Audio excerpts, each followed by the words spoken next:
오늘 빌립보서 3장 7절부터 16절까지의 말씀을 가지고 달려가는 중이라는 제목으로 하나님의 말씀 함께 나누도록 하겠습니다.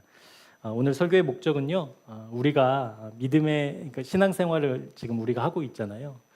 우리가 신앙생활을 하고 있는데 신앙생활을 하고 있는 내가 지금 어디에 서 있는가라는 것을 보게 하는데 오늘 설교의 목적이 있습니다. 요즘에 기술이 발달하고 과학이 발달하고 또 여러 가지 장치들이 개발되면서 여러분 가상현실이라는 이야기, 이제 영화에서 보는 이야기 아니잖아요. 실제 우리의 삶에서 가상현실을 경험하고 살잖아요. 가상현실이 여러분 그런데 말이 돼요? 그게? 가상과 현실이 이렇게 붙어있는 공존할 수 있는 단어예요. 가상이면 가상이고 현실이면 현실인 거지. 가상현실이 있다라는 거예요. 가상현실. 저도 아이들 이렇게 가구를 방에 이렇게 좀 사줄 때에 쓰는 이제 어플이 있어요. 그게 뭐냐면 가구 배치를 해보는 거예요. 빈 공간에, 빈 방에. 그래서 방을 이렇게 하나를 방 크기를 재서 사이즈를 올려놓으면 내가 원하는 가구들을 이렇게 정해서 실제로 이렇게 놔 보는 것처럼 이렇게 보이는 거죠. 그게 이제 가상현실이잖아요. 그러니까 실제로는 없지만 실제인 것처럼 느끼는 것이 이제 가상현실이고, 실제로 그것이 개발이 되면 될수록, 기술이 발달하면 할수록 실제로는 없지만 진짜 있는 것처럼 느껴지게 만드는 이제 세상을 우리가 살고 있잖아요. 그 가상현실 뭐 VR 기기 해가지고 이렇게 눈에 쓰고 뭐 손에 잡고 그것을 체험하는 사람들을 보면 실제로 뛰어내려야 될 때 실제로 뛰어내리는 사람들도 있고, 그리고 뒤에서 누군가가 쫓아오는 것처럼 느껴서 막 소리를 지르면서 도망가는 사람들도 있고, 이제 이런 가상현실, 실제로는 없지만 실제인 것처럼 느끼는 그런 시대를 우리가 살아가고 있다라는 겁니다. 그런데 여러분 한번 생각해 보자고요. 가상이에요, 가상. 그러니까 가상이니까 이거는 진짜로 없는 거잖아요. 없는 건데 이것을 현실감 있게 느끼게 만드는 게 가상현실인데, 그럼 가상현실의 어떤 체험을 하는데 그것에 내가 너무 푹 빠져 있다라고 한다면 여러분 그것은 또 다른 의미로 어떤 의미를 갖고 있는가? 그러니까 가상인데 진짜 같아라고 이야기하는 것이 어떤 의미가 있는가? 그것을 좀 살펴보려고 합니다. 가상현실이 만약에 그것이 실제처럼 느껴진다면 그 사람이 지금 처한 상황은 어떠한 상황이냐면 틀림없이 자기가 지금 어디에 있는지를 잊어버린 사람이라는 거예요. 이해되세요? 그러니까 내가 지금 어떠한 체험장 안에서 가상현실로 막 낭떠러지를 뛰는 그걸 체험을 해. 근데 내가 지금 여기는 체험장이지라는 것을 잃어버리지 않으면 실제로는 뛰는 것 같은 그런 느낌은 들겠지만 여러분 그냥 웃어 넘길 수 있죠. 그렇죠. 정말 실감나네. 뭐 이 정도로 그냥 지나갈 수 있죠. 그런데 내가 가상현실 그 체험을 하면서 정말 거기에 푹 빠져 있어. 그래서 실제로 나는 어떤 체험장이 아니라 진짜 뭐 낭떠러지에 있는 것처럼 여겨요, 내가. 그런 착각에 빠진다고요? 그러면 그 낭떠러지를 떨어지는 그 화면을 통해서 자기가 죽게 된 거잖아요. 그러니까 반응이 정 달라진다라는 거예요. 이게 어떤 의미가 있냐면 가상이 현실이 되면 될수록 현실감은 어디에서만 내가 발 디디고 있는 어떠한 현장 위에서만 현실감을 느낀다라는 거예요. 이것을 영적인 의미로 조금 해석을 해보자면 이렇습니다. 우리가 어떠한 지금 신앙생활을 하고 있는데 우리가 신앙생활을 하면서 발 디디고 있는 어떤 현장이 있어요. 틀림없이 현장이 있어요. 누구나. 근데 그 현장이 가상이라고 한다면 실제로. 그러니까 가상인데 나는 진짜인 것처럼 여겨. 우리 믿음 생활이. 여러분 그런 신앙생활 하는 사람들도 있어요. 그러니까 내가 실제로 발 디디고 있는 현장이 어디냐, 그곳이 어디냐에 따라서 내가 가상을 사는 사람이 있고 실제를 사는 사람이 있다라는 거예요. 그러니까 가상현실에 빠지는 신앙은 딱 하나예요. 지금 뭔가를 착각하고 있다는 거. 그 착각을 깨는데 오늘 설교의 목적이 있습니다.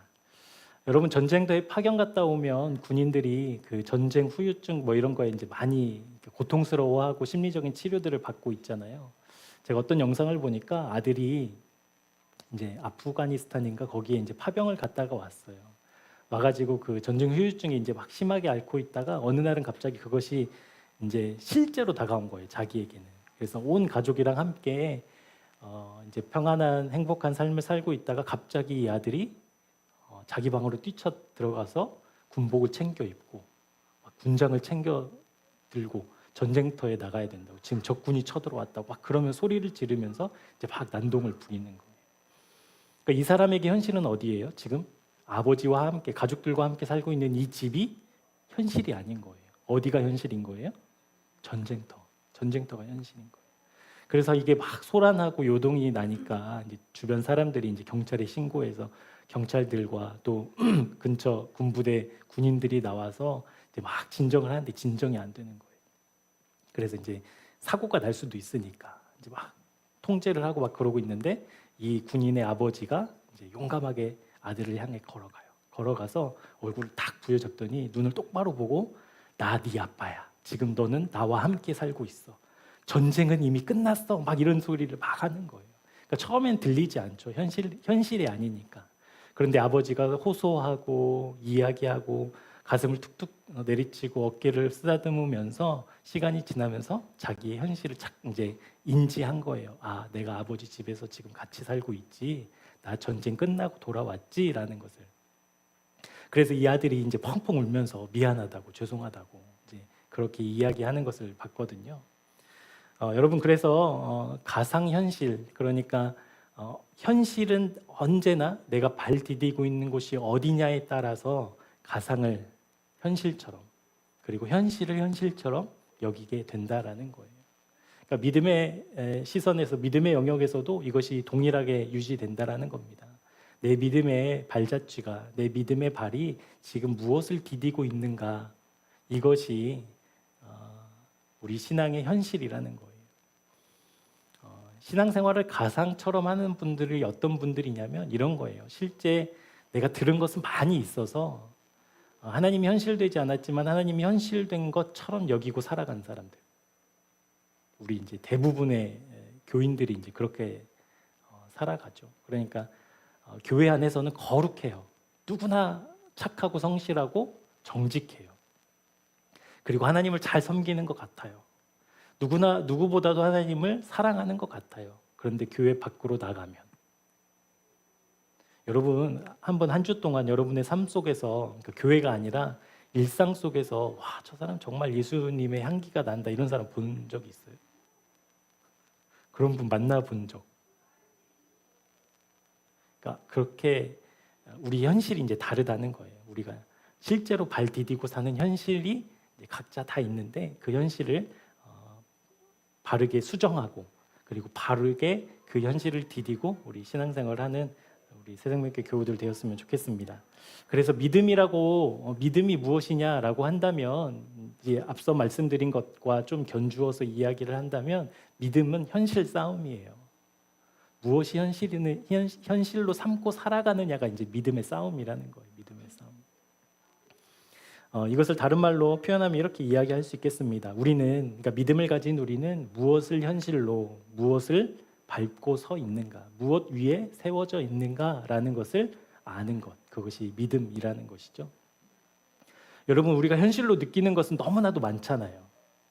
손으로 만지고, 눈으로 보고, 귀로 듣고, 내가 발을 걸으면서 경험하는 모든 것이 우리에게 현실이 되는데, 실제 믿음을 가진 사람에게 현실은 무엇이어야 하는가?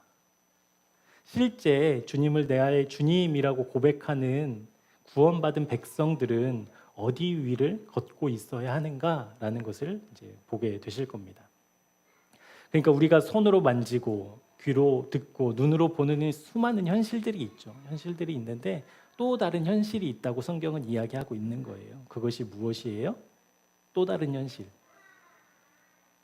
살아계신 하나님. 아멘? 그것이 현실이라는 거예요. 그러니까 세상에 하나님은 보이지 않잖아요. 느낄 수 없잖아요. 하나님의 음성을 듣는 공간이 아니잖아요. 그러니까 우리가 경험하는, 오감으로 경험하는 이 3차원 세계 안에서는 하나님이 없는 것처럼 보여요. 그냥 마음의 위안을 삼는 그냥 종교로 하나의 어떠한 우상 숭배의 우상처럼 여기는 경우들이 대부분이잖아요. 그런데 하나님의 말씀은 분명하게 말씀하고 있거든요. 하나님도 현실이다.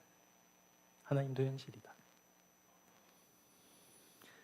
그래서 그 하나님이 현실될 때, 그 하나님이 현실됐다라고 하는 것은 이제 내가 발 디디고 사는 것이 이 땅이 아니라 실제로 하나님을 향한 그 믿음의 터 위에서 베드로가 고백했던 주는 그리스도시요 살아계신 하나님의 아들이라는 그 반석 위를 걷는 믿음의 삶, 그 현실을 살아내는 것이 바로 믿음이다라는 것을 이제 보려고 하는 것입니다. 여러분, 그러니까 보이지도 않고 들리지도 않고 만질 수도 없는 그 하나님을 현실 삼고 살아가는 것이 여러분 가능해요? 한번 대답해 보셔요. 가능해요? 입술 꾹 다물지 마시고 왜 여기 계셔요?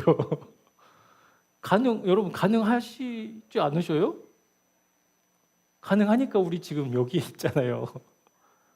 그러니까 하나님이 보이지도 만지지도, 그러니까 우리가 느끼는 현실이 아니라 실제로는 우리의 감각을 초월하여 계시는 그 하나님이 어떻게 현실될 수 있느냐? 이게 믿음으로만 된다라는 거잖아요. 믿음으로만. 흔들리면 안 돼요. 여기서부터. 하나님 현실 되어야 돼요. 네, 하나님 현실 되어야 돼요. 현실이세요. 하나님 현실이세요. 그것이 어떻게 가능한가? 우리 본문 7절 말씀 한번 보도록 하겠습니다. 본문 7절 말씀 같이 읽어볼게요. 시작. 그러나 무엇이든지 내게 유익하던 것을 내가 그리스도를 위하여 다 해로 여길 뿐더러. 여러분, 사도 바울에게 현실은 어디였어요? 이 땅이었어요? 하나님이었어요?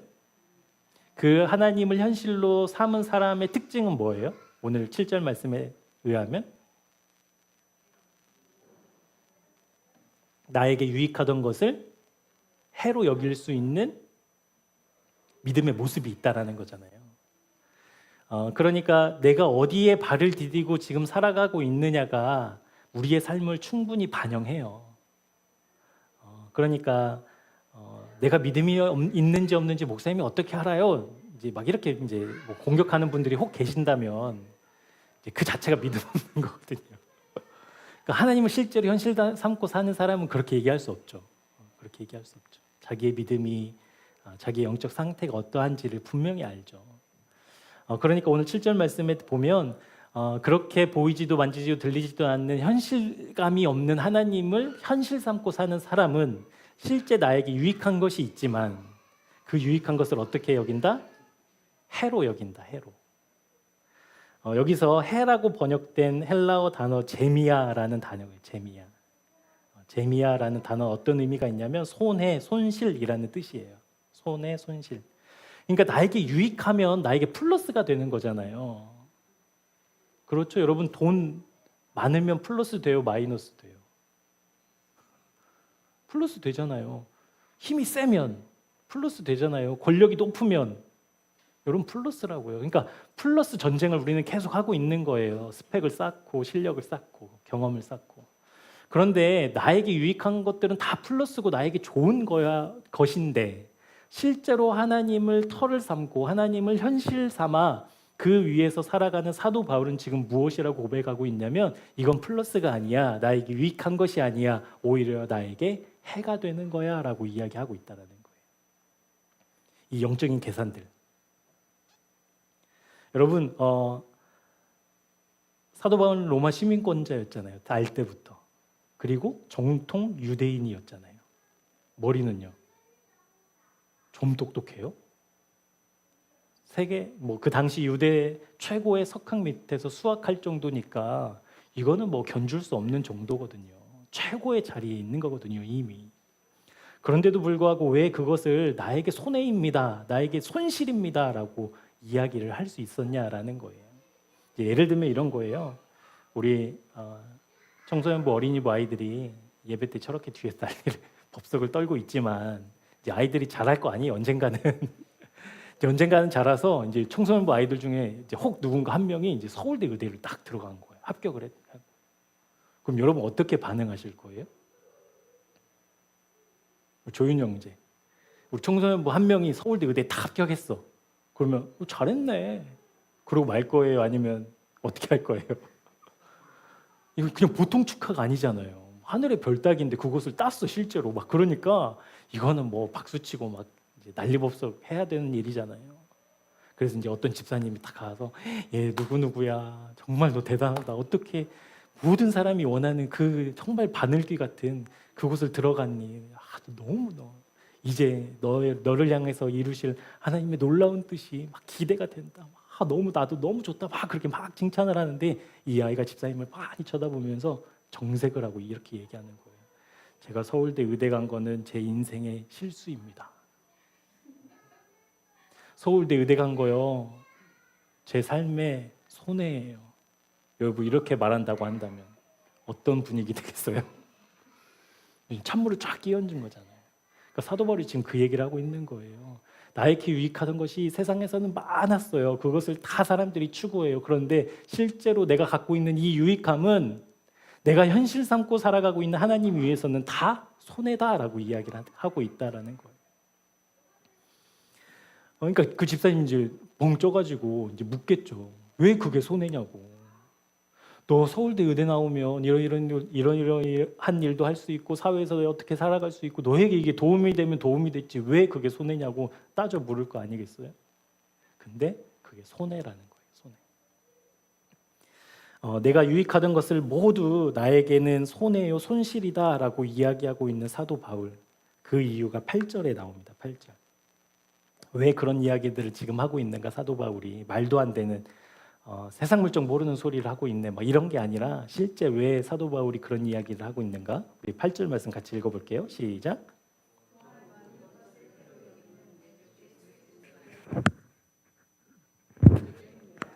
내가 그를 위하여 모든 것을 잃어버리고 배설물로 여김은 그리스도를 얻고. 할렐루야.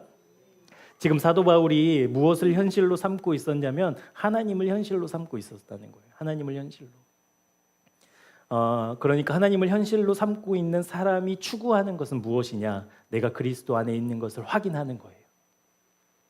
내가 하나님을 현실로 삼고 신앙생활을 하고 있는 사람이 추구하는 바는 무엇이냐? 주님을 얻는 것. 이게 유일한 목표라는 거예요. 목표. 이것이 유일한 목적이다. 여러분 사도 바울이 지금 자기가 가지고 있는 그 출신, 능력, 실력을 가지고 왜 세상에서 떵떵거리고 살 길이 안 보였겠어요? 바보가 아닌 이상. 그것이 다 보였음에도 불구하고 실제로 이것이 손해다라고 이야기할 수 있었던 이유는 하나님을 현실로 삼고 살아가는 나는 딱 한 가지 목적이 있다. 그게 뭐냐면 내가 주님 안에 거하는 것. 주님 안에 거하고 있는 나를 발견하는 것. 그것만이 나의 목적이고 목표다. 그러면 여러분 다른 것 의미 있어요? 없어요? 없어요. 사랑한 사람이 두 사람이 이제 결혼을 해요. 지금은 안 그렇지만 뭐라 그럴까? 사랑만 가지고 결혼했잖아요. 뭐 동의하지 않으셔도 여러분 사랑만 있으면 결혼했잖아요. 결혼해서 어디서 살아요? 지하 단칸방. 지하 단칸방 살아서 나는 왜 불행해 이렇게 살았어요? 아니요. 서로 사랑하면서 알콩달콩 살았잖아요. 이제 우리 세대는 아니고 이제 부모님 세대들이. 그러니까 실제로 내가 추구하는 어떤 분명한 목적이 있다면요.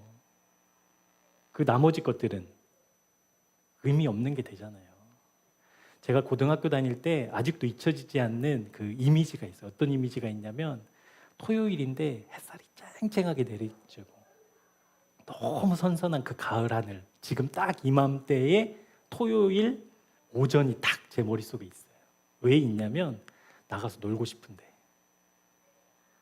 어디를 가야 돼요? 학교를 가야 돼. 학교를 가야 됐어요. 제가 나온 고등학교는 토요일 나와서 공부를 시켰거든요. 그러니까 가기 싫은데 지금 막 날씨는 너무 놀기 좋은 거예요. 그러니까 이 공부하는 게 싫은 거예요. 싫은 거.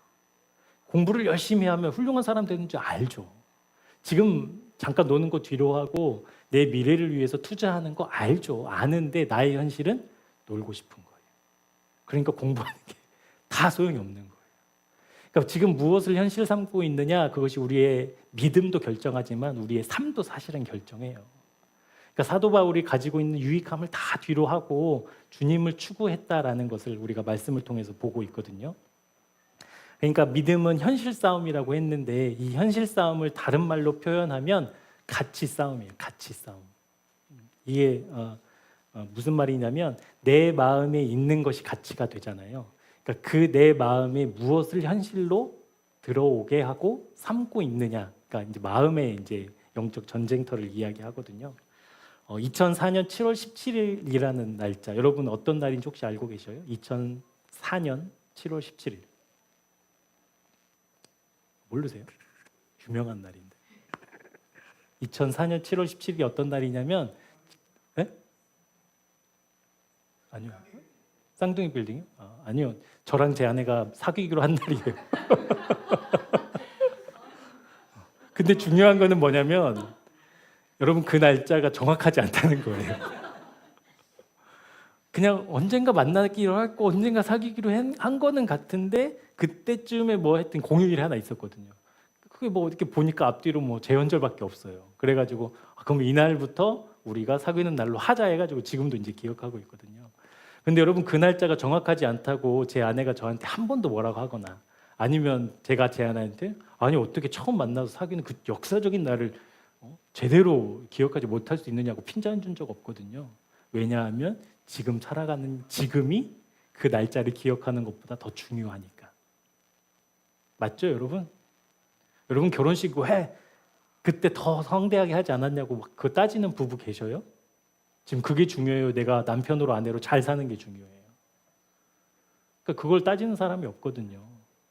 그러니까 더 중요한 가치를 둔 사도 바울. 그러니까 그것을 하나님께 두고 정말 그것이 현실된 사도 바울의 믿음은 나에게 유익한 것을 다 해로 여겼다라는 거거든요. 그러니까 사도 바울이 가지고 있는 그 모든 것들, 사람들이 박수치고 따라가고 싶고 사도 바울 닮고 싶었던 그 유익함들, 그것이 다 필요 없대요. 아니요, 필요 없는 정도가 아니라 오히려 하나님을 현실을 삼고 살아갈 때는 이것이 나에게 손해가 된다라고 이야기를 하는 거예요. 왜 그럴까요? 바울에게 다른 가치관이 있었기 때문에 그렇습니다. 가치관은 현실이잖아요. 현실 싸움. 현실 싸움은 가치 싸움이니까 그 가치관은 곧 현실 싸움인데 사도 바울에게 현실은 유대 사회, 예루살렘, 이스라엘이 아니었다라는 거예요. 오직 하나님. 아멘. 여러분 이것이 우리가 앞으로 자라나가야 될 믿음의 분량이에요. 어떠한 상황에 있어도 내가 어떤 곳에 있어도 하나님이 현실되는 것. 그것이 여러분 우리가 자라나가야 될 믿음의 수준이거든요. 분명해요. 어떠한 것에서도 흔들리지 않고 어떠한 일을 만나도 흔들리지 않고 내가 언제나 현실 삼은 그 주님 위에 서 있는 것. 그 주님의 믿음의 터 위에 서 있는 것. 그 가치가 9절 상반절에 나와요. 그 안에서 발견되려 함이다. 그 안에서. 그러니까 그리스도 안에 있는 나, 주님이라는 현실, 하나님이라는 현실 속에 있는 나를 발견하기 위해서 나에게 유익한 모든 것들을 다 해로 여기겠다라고 이야기를 하고 있다는 것이죠. 그러니까 주님 안에 머물고 거하기 위해서 똑똑한 머리가 아니면 훌륭한 신분이 아니면 냉철한 실력이 필요한 것이 아니기 때문에 오직 내가 주님 안에 거하는 그 가치를 이루기 위해서는 내가 십자가에서 주님과 함께 연합한 것만 있어야 되기 때문에 그 외의 것들에는 내가 가치를 두지 않는 것. 로마 시민권자였다면서요? 아니요. 너무 똑똑해서 가말리엘 문화에서 수학하셨다면서 공부하셨다면서요? 아니요. 정통 유대인이라면서요? 아니요. 나는 주님 안에 있습니다. 라는 것. 여러분 그 믿음이 우리가 자라내야 될 또 다음에도 말씀드리겠지만 그것이 사도 바울의 표대였다라는 것. 그것을 향하여 달려나아가는. 여러분 이렇게 한번 설명해 볼게요. 사도 바울이 지금 가지고 있는 나에게 유익했던 그 것들은 다 어떤 것 위에 있거든요. 그게 무엇이냐면 사도 바울이 지금 유대 사회라는 현실 위에서는 유대인이라는 게 정통 유대인이라는 게 최고의 가치잖아요. 그러니까 공부를 잘해서 사회에서 성공할 수 있는 그 현실 위에서는 똑똑한 머리가 최고의 가치고 로마가 지금 이스라엘을 통치하고 있으니까 로마 사회에 어쨌든 로마에 연을 붙이는 게 최고의 가치고, 이해되시죠? 그러니까 내가 하나님을 현실 삼고 있다라고 한다면 무엇과 연결되어 있어야 돼요? 반드시 하나님과 연결되어 있어야 된다는 거. 그 현실 위에서는 그 무엇보다도 가장 먼저 사도 바울이 주님 안에, 그리고 주님 안에 머물러 있었기 때문에 그가 가지고 있었던 많은 유익함들을 인정하는, 그것을 추구하고 칭송하는 그곳이 자기의 현실이 아니라 오직 하나님만이 현실이었기 때문에 그것을 배설물로 여기고 해로 여겼다. 여러분, 이거 이해되세요? 지금 사도 바울이 이렇게 이야기하고 있는 것. 하나님이 현실되면, 하나님이 실제되면 그 위에서 살아가는 나는 하나님을 얻는 것, 하나님으로 부자 되는 것, 하나님과 내가 언제나 연합해서 동행하는 것, 그것이 최고의 가치니까 당연히 내가 가지고 있는 돈도 그 가치보다 앞설 수 없고, 나의 자식들도 그것보다 앞설 수 없고, 내가 성공하고 사회에서 인정받아야 되는 어떠한 욕구와 목적도 하나님 안에 있는 것보다 더 앞설 수 없다라는 거, 여러분 이해되시죠? 이해되시죠? 그렇게 되고 싶으시잖아요. 최소한 우리 정도는 그걸 원하잖아요. 그렇게 되기를. 그런데 여러분, 문제는 뭐냐면 그게 현실이 돼요, 안 돼요? 매일 돼요, 가끔 돼요? 길게 돼요, 잠깐 돼요? 이제 그 싸움이거든요, 그 싸움. 그런데 여러분, 그러니까 하나님이 현실돼야 되는 것이 이제 알겠는데, 그것이 하나님이 현실되지 않은 나를 발견할 때 이제 우리는 그게 괴로운 거잖아요. 그때 그래서 우리가 무엇을 이야기하냐면, 나는 아직 주님 안에 있는 게 아닌가 봐. 나는 혹시 구원받은 게 아닐지도 몰라라고 이야기한다라는 거예요. 그렇게 생각한다라는 거예요. 그러니까 설교의 목적처럼 지금 내가 어디에 서 있는지를 헷갈리고 내가 무엇을 하고 있는지에 대한 착각이 있으면 가상인데 현실로 여긴다니까요. 근데 그것이 아니라는 거예요. 오늘 말씀을 통해서 그걸 좀 보려고 하는 거예요. 여러분, 혹시 내 마음 속에 나는 하나님의 자녀가 혹시 아직은 안 된 거 아닐까? 나는 아직은 완전한 구원을 받지 못한 건 아닐까? 아니면 아직 나는 그냥 교회를 오래 다녔기 때문에 하나님을 알고는 있지만 구원을 아직 못 받은 건 아닐까라는 생각이 요만큼이라도 있으신 분들은 오늘 십자가에서 다 못 받고 주님 안에 거하는 것이 현실이 맞구나라는 것을 깨닫는 은혜 누리시기를 주님의 이름으로 축복합니다. 우리 요한일서 4장 4절 말씀 한번 찾아볼게요.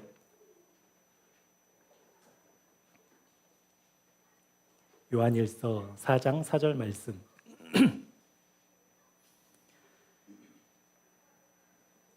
한번 읽어보겠습니다. 시작. 자녀들아, 너희는 하나님께 속하였고 또 그들을 이기었나니 세상에 있는 자보다 크심이라. 아멘. 지금 하나님은 우리를 뭐라고 부르고 계셔요? 자녀들아. 자녀가 된 사람은 어디 안에 있다? 하나님께 속하였다라고 선언하고 있어요. 그러니까 우리가 하나님의 자녀가 된 건 여러분 1997년 몇 월 며칠 날 된 거예요? 아니면 태초부터 된 거예요?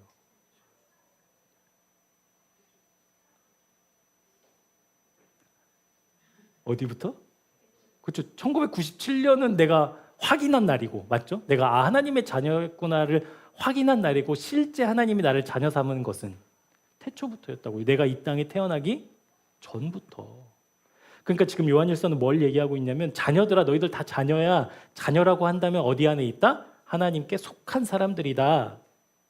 그런데 지금 내 현실이 지금 어때요? 하나님이 현실되지 않아서, 하나님이 현실인 티가 나야 하나님의 자녀인 것으로 확인이 좀 될 텐데, 하나님의 자녀라고 말씀을 하시지만 실제 나의 현실은 하나님이 아니어서 우리는 그게 괴롭잖아요. 그게 지금 문제잖아요. 그게 지금 염려거리잖아요. 지금 당장 죽어도 나 천국에 진짜 갈 수 있을까? 여러분, 이런 불신들이 우리에게 불쑥불쑥 나타나잖아요. 넷플릭스 한 5시간 보고 기도해 보셔요. 하나님이 나 버린 거 아닌가? 죄책감 몰려온다니까요. 세상에서 추구하는 그 좋은 것들 다 추구하다가 일주일 살다가 여러분 예배하러 한번 와보셔요. 어떤 마음이 드나? 나 같은 사람이 뭔 구원을 받아? 그렇게 살던 놈이 무슨 염치로 교회 와? 그래서 교회 안 오고 싶다니까요. 근데 그렇지 않다라는 거예요. 성경은 하나님을 믿은 자녀들아라고 이야기하고 있지 않고 자녀들아라고 이야기하고 있어요. 이미 태초로부터 우리를 택정하시고 사랑하기로 작정하신 하나님의 구원의 계획 안에 있는 우리 모두는 이미 하나님의 자녀들이라는 거예요. 그런데 그게 왜 현실되지 않느냐고요. 그런데 왜 하나님이 자녀된 우리가 하나님의 자녀인 티가 안 나냐고요. 우리 말씀 한 구절 또 찾아볼게요. 계시록 3장 20절 말씀. 우리 잘 알고 있는 말씀이죠. 요한계시록 3장 20절. 암송하시는 분도 계실 텐데 우리 말씀 한번 같이 읽어보도록 하겠습니다. 시작. 볼지어다 내가 문 밖에 서서 두드리노니 누구든지 내 음성을 듣고 문을 열면 내가 그에게로 들어가 그와 더불어 먹고 그는 나와 더불어 먹으리라. 아멘.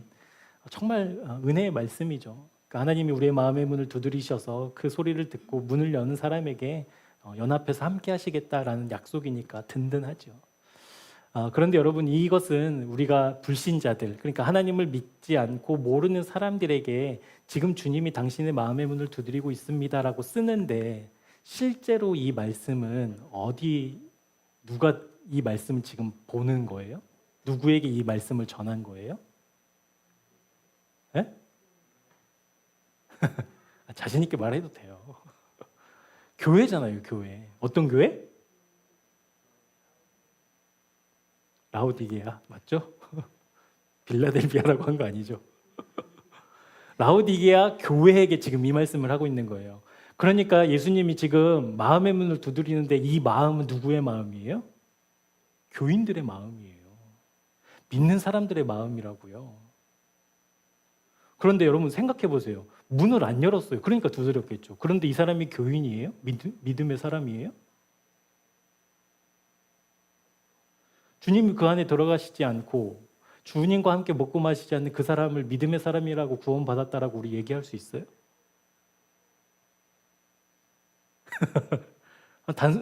생각해 보자고요. 할 수 있어요, 없어요? 없죠. 그런데 이 말씀을 듣는 대상은 누구예요? 교회잖아요, 교회. 그 오해들을 좀 풀어가 보려고 합니다. 그러니까 문을 두드리고 계시는 그 주님의 음성을 듣고 문을 열어요. 문을 여는 의미가 무엇인지 오늘 다시 빌립보서 본문의 말씀을 통해서 한번 볼 텐데 12절에서 14절까지 말씀. 그럼 문을 연다라는 게 무엇인가? 우리가 문을 안 열었기 때문에 그러면 하나님의 백성이 아닌가? 이게 아니라는 거예요. 그 오해가 우리가 좀 풀렸으면 좋겠어요. 하나님이 교회로 삼으신, 하나님의 자녀로 삼으신 사람들에게 하나님이 지금 문을 두드리고 계신다라는 거예요. 이해되시죠? 그 이미지가? 그러니까 구원받지 않은 사람을 구원하시려고 문을 두드리시는 게 아니에요. 이미 구원받았어요. 이미 하나님의 구원은 시작됐어요. 하나님의 자녀라고 확정되었어요. 그런데 그 사람에게 지금 예수님이 문을 두드리고 계신다라는 거예요. 그 의미를 우리 12절에서 14절 말씀과 좀 견주어서 보겠습니다. 같이 읽어볼게요. 시작. 내가 이미 얻었다 함도 아니요 온전히 이루었다 함도 아니라 오직 내가 그리스도 예수께 잡힌 바 된 그것을 잡으려고 달려가노라. 형제들아, 나는 아직 내가 잡은 줄로 여기지 아니하고 오직 한 일, 즉 뒤에 있는 것은 잊어버리고 앞에 있는 것을 잡으려고 표대를 향하여 그리스도 예수 안에서 하나님이 위에서 부르신 부름의 상을 위하여 달려가노라. 아멘. 그러니까 우리는 지금 예수님이 우리의 마음의 문을 두드리실 때 그 마음을 활짝 열어야 그게 구원이라고 생각한다는 거예요. 맞죠? 그것이 맞죠? 틀림없는 사실이죠. 그러면 문 닫고 있을 때에는 구원이 아니에요? 우리는 언제 자녀가 됐어요? 그럼 우리는 언제 구원받았어요? 그 말의 의미를 아시겠죠? 이렇게 설명 드려볼게요. 그러니까 우리가 예수님이 우리의 마음을 두드리시는데 내가 마음의 문을 안 열어. 그럼 나는 구원 밖에 있어. 이것이 아니고 나는 지금 하나님 안에 있는 것이 아니고 세상에서 살아. 이런 의미가 아니고 하나님 안에 우리는 이미 있다라는 거예요. 그러니까 문을 두드리면 문을 두드리는 소리는 들리잖아요. 그러니까 내가 지금 주님의 음성을 듣고 주님의 말씀을 듣고 예배를 드리고 신앙생활을 하는데 이 사람은 지금 아직 마음의 문을 열진 않았어. 뭐 그 사람은 그럼 구원받지 않았냐? 이렇게 정죄할 것이 아니라 하나님의 구원 안에 있다라는 거예요, 이미. 근데 이 사람이 틀림없이 그냥 그러면 나는 구원받았으니까 이 정도로도 괜찮아. 이거는 이제 구원받지 못하는 길로 가는 거고, 이 사람이 깨닫는 거예요. 아, 지금 나는 믿음이 없는 것 같고 여전히 나는 아직 구원 못 받은 것 같지만 그럼에도 불구하고 교회를 통해서 또 말씀을 통해서 뭐 공동체를 통해서 나에게 말씀하신 주님의 말씀이 비로소 들릴 때 그때 마음의 문을 여는 순종이 필요하다는 거예요.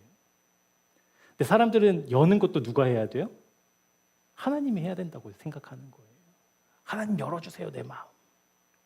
하나님 살아계시면 내 마음 다 하나님 가져가셔서 하나님 마음대로 다 여셔서 영광스러운 주님 보게 하시고 그 음성 듣게 하시고 놀라운 기적 나타나게 하시면 제가 잘 믿을게요. 이렇게 딜해요.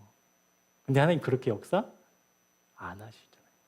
우리가 직접 그 말씀을 듣고 순종함으로 그 마음의 문을 여는 것까지 하나님이 기다리시고 두드리신다는 거예요. 그러니까 주님 안에 있음에도 불구하고, 그러니까 하나님의 큰 구원의 계획 안에서는 이미 우리가 믿음의 경주를 시작했음에도 불구하고 그것이 현실감이 없는 이유. 아, 내가 지금 주님 안에 있는데 주님이 내 마음의 문을 두드리고 계시는데 나는 내 마음을 왜 열지도 않고 이렇게 반응하지 않고 뜨뜻미지근해? 라는 그 현실감이 없는 경우라는 거예요. 그러면 하나님의 음성이 들리는 그 두드리시는 그 음성이 들려지는 데까지 우리 자라나야 될 거 아니에요. 들려야 열 거니까. 그러니까 하나님이 우리를 택하시고 구원하신 그 구원은 이미 이루어졌잖아요. 완성이 됐잖아요. 완전한 구원을 우리 받았다고요. 그러면 이제 우리가 해야 되는 일들이 요한계시록에서는 문을 여는 것이고 사도 바울의 빌립보서 말씀은 우리가 믿음의 경주를 앞서 달려나가는 거예요. 가만히 그 자리에 서 있는 게 아니라. 여러분, 한 아이가 있었어요. 한 아이가 방에서 이렇게 뭐 돌도 좀 전일 것 같아요. 이게 뒤집지도 못하고 이렇게 방바닥에 누워서 놀고 있는데 엄마가 막 일을 하는데 갑자기 아이가 거실에서 빽 하고 우는 거예요. 아무것도 없는데. 그래서 엄마가 이제 깜짝 놀라서 막 달려가서 봤더니 아이가 막 울고 있어요. 어디 아픈 애처럼. 그래서 웬일인가 하고 봤더니 자기가 자기의 머리를 손을 꽉 쥐고, 뭐 아이들은 손에 있으면 꽉 쥐잖아요. 그러니까 머리가 잡혔나 봐요. 머리를 꽉 쥐니까 얘 손은 꽉 쥐어야 되겠고 꽉 쥐니까 머리는 아프니까 이제 우는 거예요, 얘가. 이해되세요, 그 그림이? 이렇게 놀다가 머리가 걸려서 꽉 잡았어, 뭐가 잡히니까. 근데 아파. 그래서 울어 막. 그때 엄마가 웃었을까요, 울었을까요? 깔깔깔깔 울어서 그걸 이렇게 찍어가지고 올린 거예요, 그것을. 그거 네 손이야, 뭐 이러면서. 근데 이 아이가 20년을 지난 뒤에 잘 이렇게 자랐어요. 학교 갔다 오는데 막 울면서 들어와. 무슨 일이니? 손에 또 이러고 있어. 그때는 엄마가 울까요, 웃을까요? 조건이가 그러면 어떻게 할 거예요? 조현영주. 너 왜 울어? 아파 머리가. 왜? 누가 내 머리를 잡아당기고 있어? 이런다고 생각하면 울 일이죠, 울 일. 그러니까 하나님이 지금 우리를 구원하신 이유는 너 구원 받았으니까 괜찮아. 무얼 해도 용서해 줄게. 괜찮아. 이게 아니라는 거예요, 구원은. 여러분, 구원을 받았다라고 한다면 오늘 사도 바울의 말씀처럼 우리는 경기장에 뛰어 들어갔어요, 이제. 그러면 경주를 해야만 하는 거예요. 근데 우리는 경주를 안 해도 하나님의 놀라우신 은혜와 한이 없으신 사랑하심으로 나를 탁 들어서 어디로?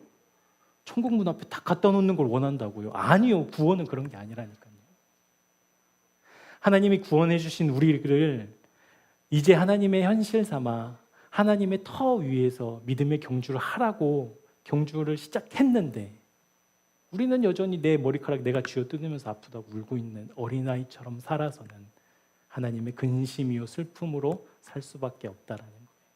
사도 바울이 지금 그것을 이야기하고 있는 거거든요. 우리가 하나님을 만났을 때 뭔가 이렇게 특별한, 그러니까 사도 바울이 보았던 해보다도 강한 빛을 경험하거나 아니면 뭐라고 할까요? 그냥 막 천지를 진동할 만한 하나님의 음성을 들은 경험이 없어서 내가 하나님을 모르는 것이 아니라 구원받지 않은 것이 아니라 실제 우리의 마음이 누구를 추구하고 있느냐를 보면 우리는 이미 구원의 자녀라는 것을 우리 확인할 수 있어요. 그러니까 조금 과격하게 이야기하면 하나님이 도대체 누구야? 그 하나님 누군지 내가 증명을 한번 해봐야 되겠어 라고 해서 교회에 와서 말씀을 듣는 사람 역시도, 그러니까 뭐 구원의 완성까지는 우리는 예단할 수는 없지만 큰 구원의 틀 안에서는 그런 사람들도 하나님이 부르신다라는 거예요. 그러면 불렀으면 끝이냐? 불렀으니까, 그럼 완성됐으니까, 완전한 구원이 이루어졌으니까, 그럼 이 사람은 자기 마음대로 막 살아도 그럼 끝까지 하나님의 나라에 갈 수 있는, 천국에 갈 수 있는 그 자녀됨은 결코 변하지 않는 것이냐? 이거는 이제 좀 이단 같고, 실제 하나님이 우리를 구원하신 이유는, 목적은 하나님이 현실될 때까지 살아내게 하는데, 하나님을 현실되어 그 믿음의 경주를 달려나가게 하는데 우리를 부르셨다라는 거예요. 거기까지 자라가게 하는데. 우리 이번 주 로드십 때 여러분 양에 대한 비유 우리 책 봤잖아요.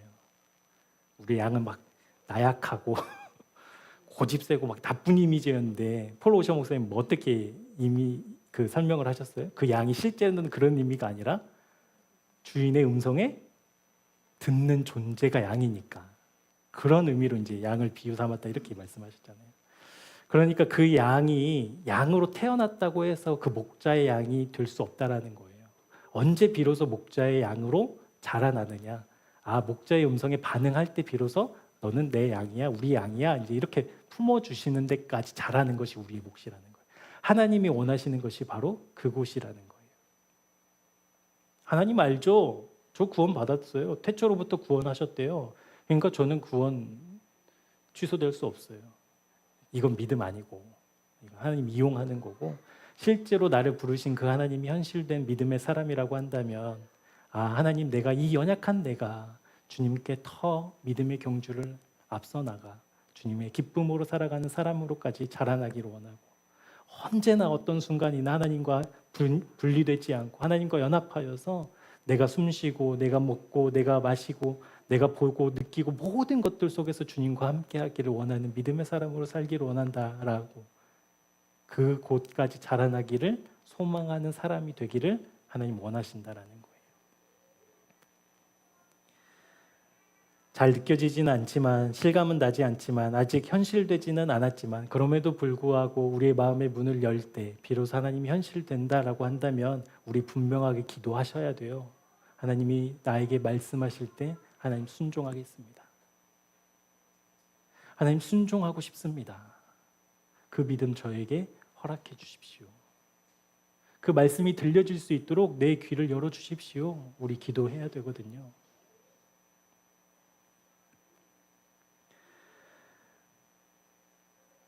여러분, 구원은 그러니까 우리가 하나님을 알아보는 게 구원이잖아요. 그렇다라고 한다면 우리가 말하는 구원은 하나님을 알아보고 하나님을 알아봤다라는 것은 이미 우리가 하나님이 허락하신 생명이 우리 안에 있기 때문에 알아보는 거잖아요. 그러니까 나의 나타난 어떤 현상이나 나의 나타난 어떤 모습 때문에 내가 아직 구원받지 않은 건 아닐까? 내가 아직 주님 안에 있지 않은 건 아닐까? 심지어 내가 그렇게 착각하고 있는 건 아닐까? 이것이 착각이라는 거예요. 실제 최소한 우리들 정도면, 그러니까 주님의 말씀을 들으러 나온 사람 정도라고 한다면 우리는 틀림없이 주님 안에 있어요. 주님 영역 안에 있어요. 그런데 이제 경주니까 이게 앞서 있는 사람이 있고 뒤쳐져 있는 사람이 있을 뿐이라는 거죠. 경주이기 때문에. 누구는 여전히 내 머리를 붙잡고 막 울고 있는 사람도 있고, 누구는 야 그거 네 손이야, 손을 놔, 그럼 안 아파, 그거 왜 잡어? 라고 말할 수 있는 수준에 이르는 사람도 있고, 어떤 사람은 그것을 더 뛰어넘는 사도 바울처럼 내가 모든 것을 다 해로 여긴다, 나에게 손해다라고 당당하게 선포하며 실제 그렇게 살아가는 사람도 있고, 이 주님 안에서의 믿음의 경주에 앞뒤만 있을 뿐이지, 내가 주님 밖에서 그 길을 원하고 주님 밖에 서서 나 구원받고 싶고 하나님 알고 싶은데 라는 마음이 들지 않는다라는 거예요. 그것이 이제 그리스도 안의 개념이거든요. 주님 안에 들어온 모든 사람들은 이제 믿음의 경주를 그렇게 시작한다라는 거예요. 여러분 우리가 어떤 경기에 나간 선수가 되었다라고 칩시다. 그런데 꽤 관심이 있어서 내가 조금만 준비하면 어느 정도 성적은 낼 수 있는 그런 종목에 내가 나가요. 그러면 여러분 최선을 다해 준비하시겠죠.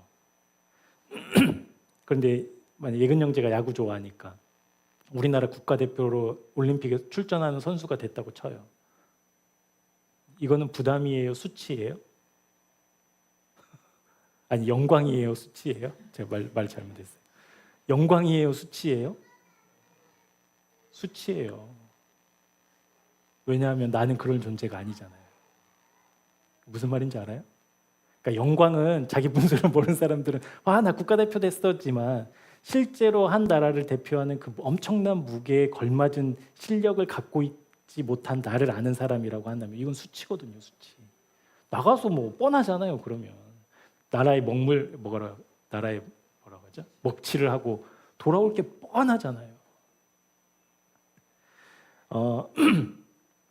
그런데 이제 이 영적인 그 믿음의 경주장, 그러니까 그리스도 안에서 믿음의 경주를 벌이고 있는 우리는 이제 무엇인가를 이루었다, 그리고 그것을 성취했다, 메달을 땄다, 이 게임이 아니라는 거예요. 그러니까 그리스도 안에 있을 때는 수치가 있어요, 없어요? 그때는 없어요. 왜냐하면 결과가 없기 때문에. 그러니까 주님 안에 있는 이 경기장의 특징은 뭐냐면 꼬린 지점이 없다는 거예요. 여러분 꼬린 지점이 없는데 앞서가면 뭐예요? 여러분 꼬린 지점이 있어야 앞서가야 그걸 부럽다, 막 잘한다 이렇게 해야지. 꼬린 지점이 없는데 한 10m, 20m 앞서가 있으면, 만점이 없는데 100점을 쏘면 의미가 없는 거잖아요. 그러니까 그런 의미에서의 이 영적인 경기장의 이미지를 우리가 좀 생각했으면 좋겠어요. 어떤 이미지냐면 사도 바울이 지금 내가 온전히 이루었다, 얻었다 함도 아니라고 이야기하고 있잖아요. 근데 여러분 사도 바울이 가지고 있는 믿음, 사도 바울이 보여준 헌신, 사도 바울이 행한 놀라운 사역들, 여러분 이것으로만 비교하면 이미 이룬 거 아니에요? 이미 얻은 거 아니에요? 아니 사도 바울이 이미 얻은 것도 아니고 이룬 것도 아니면 우리는 이제 어떻게 해요 그러면?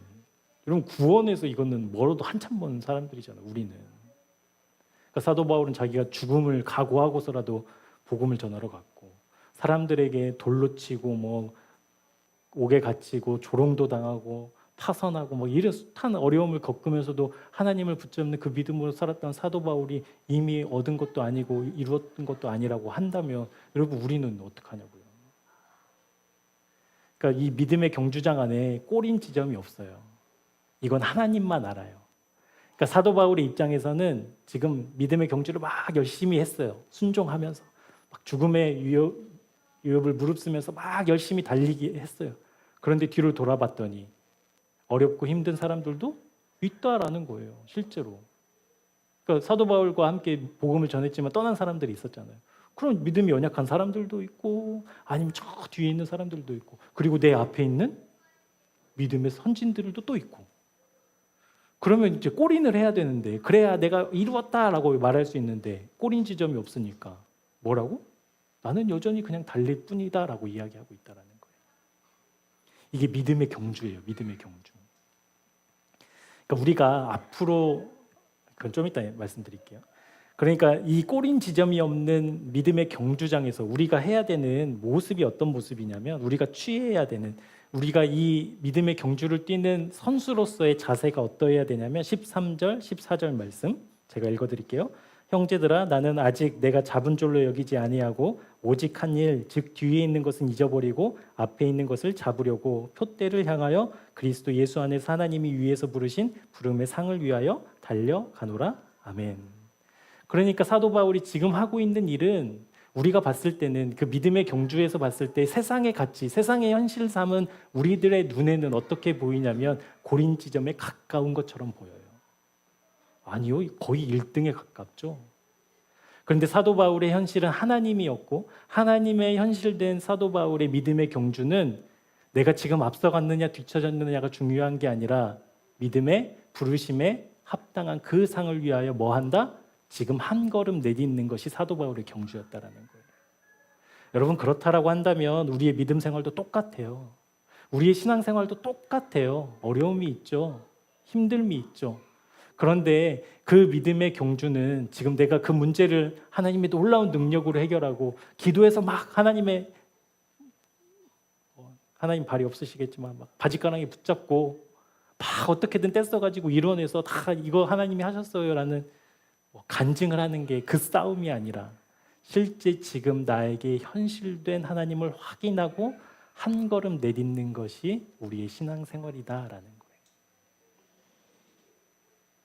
근데 분명히 나보다 앞서가는 사람들 보이죠. 그럼 그걸 막 부러움의 눈으로 보면 여전히 나에게 현실은 뭐예요? 이 땅이에요. 이 땅은 그 싸움이니까, 앞서가는 싸움이니까. 저 사람은 어떻게 저렇게 믿음이 좋아? 와, 진짜 부럽다. 나는 뭐야 이거 비참하게. 지금 교회 다닌 지 30년이 됐는데 여전히 이러고 있어. 이건 세상이 현실된 사람들의 시선이고, 주님의 현실된 주님의 터 위에서 그 믿음의 경주를 여기고 있는 사람은 앞서 나간 사람이 아니라 지금 내가 한 발을 내딛는 것, 지금 내가 믿음으로 한 발을 떼는 것, 그것이 믿음의 경주에 임한 사람의 자세요, 태도라는 거예요. 그런데 여러분, 그렇게 한 걸음, 또 한 걸음, 또 때로는 우리가 참 그 죄를 좋아해서 뒤로도 막 물러가는 사람들이잖아요. 그렇게 한 걸음 한 걸음 하다 보면 우리 분명하게 발견하는 한 가지가 있어요. 밝게 보여지는 한 가지가 있어요. 그게 뭐냐면 어느 순간 그렇게 하루하루를 주님과 현실 삼아 십자가에서 주님과 연합함을 기도하며 또 안 되는 나를 확인하고 애통해하며 그렇게 살았던 하루하루가 쌓여서 어느 날 뒤를 돌아봤더니 내가 지나온 발자취를 보게 된다는 거예요. 그 말은 어떤 말이냐면 그만큼 내가 자라 있음을 확인할 수 있다는 거예요. 아멘. 그러니까 믿음의 경주는 내가 앞서 나가냐 뒤에 서느냐의 싸움이 아니라 한 발을 내딛느냐 멈춰 있느냐 주저앉지 않느냐 그 싸움이라는 거예요. 그러니까 교회를 다니면서도 하나님의 구원에 이미 들어와 있으면서도 불구하고 하나님이 현실이 아니라 이 세상이 현실로 착각하고 그 자리에서 자리 깔고 누워있는 사람들이 있다라고 한다면 지금 오늘 말씀을 통해서 하나님이 일어나 한 걸음 내뎌야지, 일어나 한 걸음 떼야지, 언제까지 이러고 있을 거야? 일어나 귀 기울여봐. 네 마음 두드리는 주님의 음성 들릴 거야. 기도해. 말씀 봐. 그러니까 우리 믿음의 경주에 참여하는 우리에게 원하시는 하나님의 마음은 우리가 주님을 믿는 그 신뢰함으로 한 걸음 내딛는 순종을 원하신다는 거예요. 그러니까 그 순종이 쌓이고 오늘의 순종이 또 한 달의 순종이 1년의 순종이 쌓여서 뒤돌아봤을 때 와, 이만큼 자라있구나. 와, 안 변한 것 같았고 아무것도 아닌 것 같았는데 실제로 보니까 내가 이만큼 조금 자라있구나 라는 것 분명히 확인하게 되실 것입니다. 그게 하나님 나라의 법칙이기 때문에 그렇습니다. 여러분 한 발 한 발 내딛는 사람의 모습이 15절 16절에 나와 있거든요. 우리 같이 한번 읽어볼게요. 마지막으로 시작. 그러므로 누구든지 우리 온전히 이룬 자들은 이렇게 생각할지니 만일 어떤 일에 너희가 달리 생각하면 하나님이 이것도 너희에게 나타내시리라. 오직 우리가 어디까지 이르렀든지 그대로 행할 것이니라. 아멘. 여러분 이거 어떤 뜻이에요? 그 14절까지는 너무 막 잘하는 말씀이었다가 갑자기 생뚱맞은 말씀을 하고 계시나. 여러분 이게 믿음의 경주니까 누군가는 앞서고 누군가는 뒤에 있는 것은 사실이에요. 이게 절대적인 기준에 있어서 누가 구원에 가깝냐, 구원에 뭐냐 이 개념은 아니지만 분명히 믿음으로 내딛고 순종함으로 내딛은 믿음의 선진들이 내 앞에 있는 것은 사실이에요. 그런데 여러분 이 믿음의 경주를 만약에 내가 한다라고 친다면, 내가 달리는 거라고 친다면 여러분 내 앞에 있는 사람은 경쟁자일 수밖에 없잖아요. 내가 따라잡아야 되는. 그리고 내 뒤에 있는 사람은 내가 따라잡은 사람일 수밖에 없잖아요. 근데 하나님 안에서의 하나님 현실되어 하나님 위에서 뛰는 이 믿음의 경주는 그런 것이 아니라는 거예요. 이 믿음의 경주는 누가 하게 하셔요? 누가 하게 하셔요? 하나님이 하게 하셔요. 이것이 이런 말이에요. 여러분, 믿음은 내가 가져요, 하나님이 주셔요? 하나님 주셔요. 전적으로 하나님이 주셔요. 내가 얻을 수 있는 게 아니에요. 그러니까 이 믿음의 경주에서 이 믿음의 경주가 가능하도록 하시는 분은 하나님이셔요. 주권을 갖고 계셔요. 그럼 하나님이 저 주저앉은 사람도 그러면 은혜를 베푸시지 않는 건가? 아니요. 그 시간을 통해서 하나님 역사하실 거예요. 저는 그걸 믿어요. 그러니까 제 머릿속으로는 이해는 안 돼요. 왜 그런 방법을 쓰시는지 이해는 안 되지만 제 마음으로는 믿어요. 하나님이 그 시간도 쓰신다라는 거. 그러니까 이 오늘 15절 16절 말씀은 이런 거예요. 아직도 내 뒤에 있어? 아직도 저렇게 저러고 있어? 저렇게 주저앉아 있어? 이렇게 판단할 권한이 우리에게 없다라는 거예요. 믿음의 경주니까. 나의 경주가 아니라 믿음의 경주니까. 믿음은 누가 주셔요? 하나님이 주셔요. 하나님이 주셔서 하나님이 주관하시고 하나님이 심판이시고 하나님이 이 경기를 개최하신 분이시니까 이 모든 경기는 하나님이 주관하시는데, 그런데 내가 앞서 나가 있다고 사람들 판단하고 비판하면 이건 교만이라는 거예요. 여러분, 경기에는 전략이라고 있잖아요. 여러분, 스케이팅 김동성 선수인가요? 옛날에 스피드 스케이팅 할 때 땅 울리자마자 한 바퀴를 막 먼저 앞서 나가가지고 우승한 사람 기억나요? 있어요. 하여튼 이게 경기가 기니까 처음에는 체력을 아끼려고 천천히 가는데 이 사람은 역발상으로 아예 그냥 초반부터 스퍼트를 해가지고 한 바퀴를 따라잡은 상태로 끝까지 간 거예요. 근데 그것을 중국 사람이 또 따라했다가 지쳐가지고 이제 메달을 못 따는 일들도 있고. 그러니까 경기엔 전략이 있거든요. 그러니까 하나님이 때로는 저 뒤에서 이렇게 누워가지고 나뭇잎파리 하나 물고 왜 저렇게 열심히 뛰나 그렇게 보는 사람들도 있을 거 아니에요. 그러니까 우리의 판단은 저 사람도 뭐 믿음의 경주를 하고 있는 거예요 지금. 저 사람 도대체 구원 받은 거 맞아? 라고 여기는 마음이 있다 하더라도 그 경기를 주관하신 하나님의 전략이라는 거예요. 그게. 그러니까 저는 그걸 믿고 싶어요. 그러니까 어떤 사람이 도대체 안 바뀌어. 우리 교회 한 10년, 15년을 다녔지만 뭐 안 바뀌는 것 같아. 그래도 우리 교회를 오고 있다라는 것이 하나님의 부르심이라고 저는 믿고 싶다라는 거예요. 여러분, 그 눈으로 우리 서로 바라봐 줬으면 좋겠어요. 그러니까 우리가 결정하고 판단할 수 있는 게 아무것도 없어요. 하나님이 주권을 갖고 계시기 때문에. 우리가 주권자가 되고 싶은 욕구는 있지만 그 욕구가 작동되면 안 되거든요. 그러니까 달마다 내가 십자가에서 죽는 것을 사도 바울이 자랑하고 있는 거거든요. 왜냐하면 나는 앞서 있는 사람 같거든요. 사도 바울도 사람인데 여러분 그러지 않겠어요? 복음 전하고 다른 도시로 갔더니 또 여기에서는 막 갈라디아 교회처럼 막 율법주의에 빠져버려요. 그러면 화 안 나겠어요? 저것들 왜 저렇게 믿나? 그때마다 십자가에서 날 죽이는 거예요. 아, 지금 내가 하는 이 믿음의 경주는 누군가를 판단하고 누군가를 결정짓고 너는 몇 등, 너는 봤을 때 구원받을 가능성이 없어 보여. 이런 게 아니라 실제 한 사람 한 사람을 향하신 하나님의 뜻이 현실된 믿음의 사람으로 살아가는 것, 그것을 지금 사도 바울은 십자가에서 날마다 죽었다라고 자랑하고 있다라는 거예요. 여러분, 그렇다고 한다면 우리 이제는 조금 담대하게 주님의 뜻에 순종하는 우리 모두가 되었으면 좋겠습니다. 다른 것에 신경 쓰고 다른 내 느낌에, 내 감정에, 내 상태에 집중하느라 지금 그 경기를 주관하고 계신 주님의 소리를 듣지 못하는 그 어리석음에서 우리 이제 벗어났으면 좋겠습니다. 아, 반드시 이루고야 마시는 주님 계시지. 나를 선택하셔서 하나님 알게 하신 그 은혜의 하나님 여전히 살아계시지. 그러니까 믿음의 발걸음을 오늘 떼어서 한 걸음 걷는 데서부터 우리 이 믿음의 경주를 달려나가는 저와 여러분 되기를 주님의 이름으로 축복합니다. 빌립보서는 기쁨의 서신이라고 했잖아요. 그 하나님이 부르신 그 부르심의 상을 위하여 달려가는 길이 결코 쉬운 길은 아니에요. 편한 길도 아니에요. 날마다 웃고 기쁘고 행복한 길만도 아니에요. 때로는 울고 지치고 다 포기하고 싶은 만큼 아프고 슬픈 길이 될 수도 있어요.